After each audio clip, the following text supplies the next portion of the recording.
Living with debt can feel like drowning.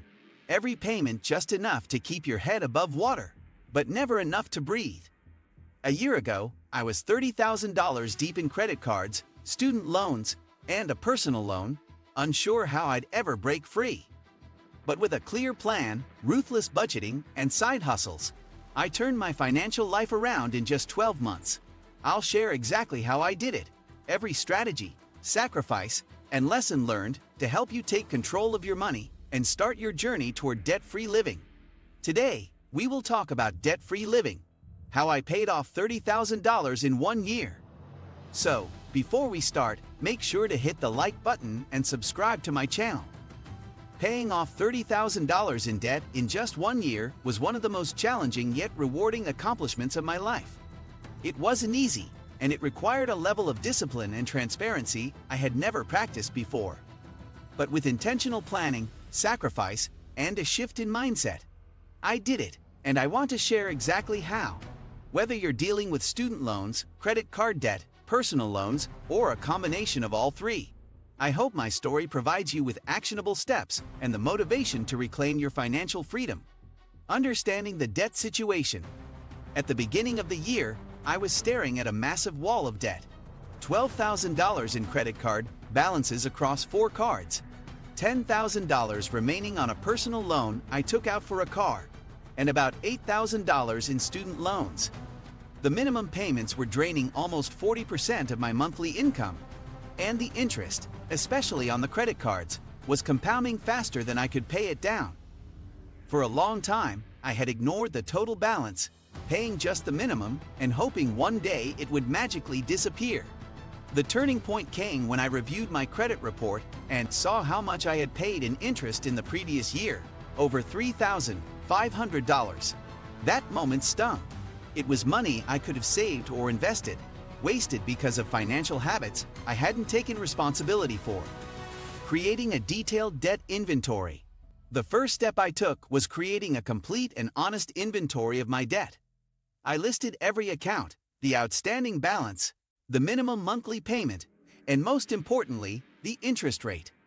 I used a simple Excel spreadsheet at first, and then eventually switched to a personal finance tool called YNAB, You Need a Budget, which I highly recommend. Seeing the full scope of my debt in one place was overwhelming, but it also gave me a roadmap. Once I saw that my credit cards were charging 18 to 24% interest, it became clear that I needed to tackle them first.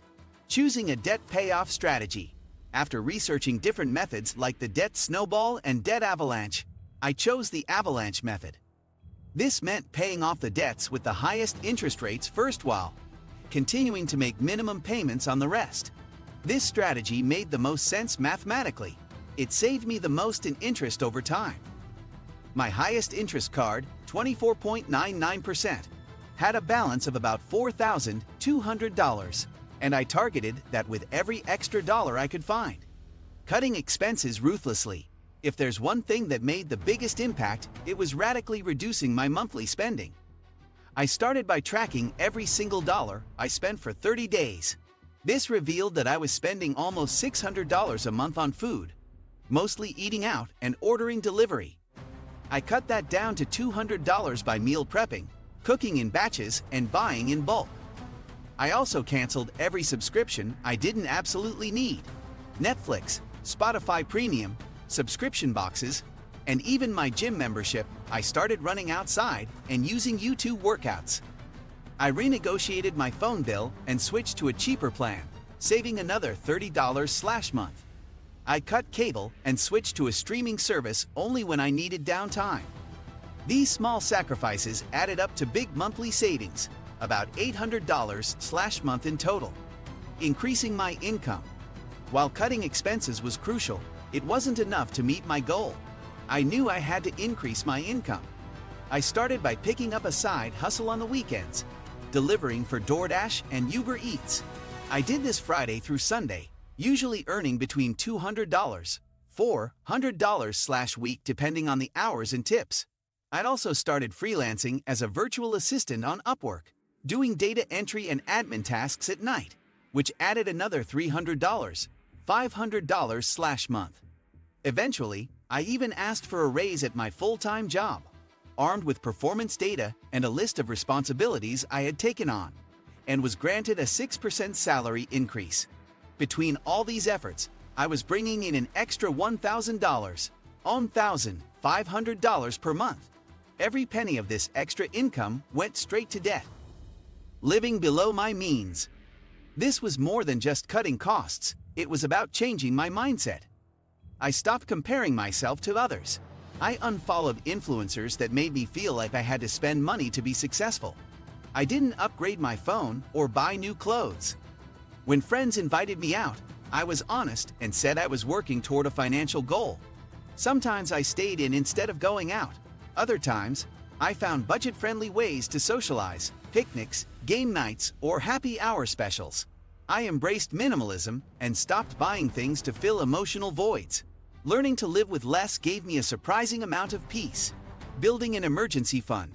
I know this might sound counterintuitive while paying off debt, but I saved up a $1,000 emergency fund before throwing all my money at debt. This small buffer kept me from relying on credit cards if something unexpected came up, like a car repair or a medical bill. Without this, I would have fallen right back into the debt cycle.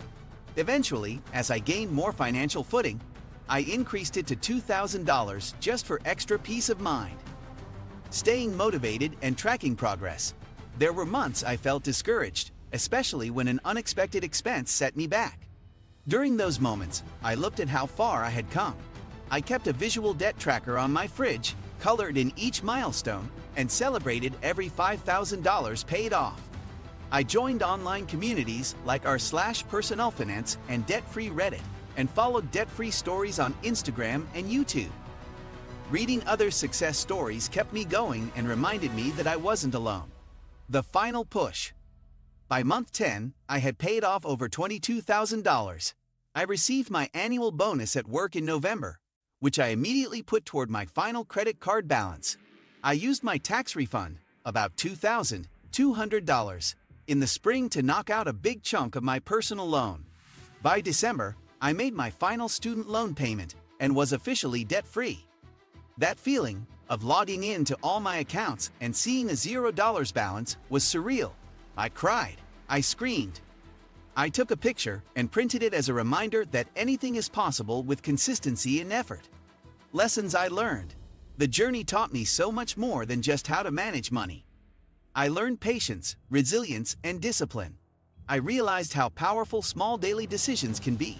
I discovered that financial literacy is a form of empowerment, and that being in control of your money affects every area of your life. I learned to distinguish between wants and needs. Most importantly, I proved to myself that I can do hard things, and that gave me confidence I carry into every area of my life now. If you liked this video and would like to see more like it, please give it the thumbs up. Leave a comment and click the button to subscribe.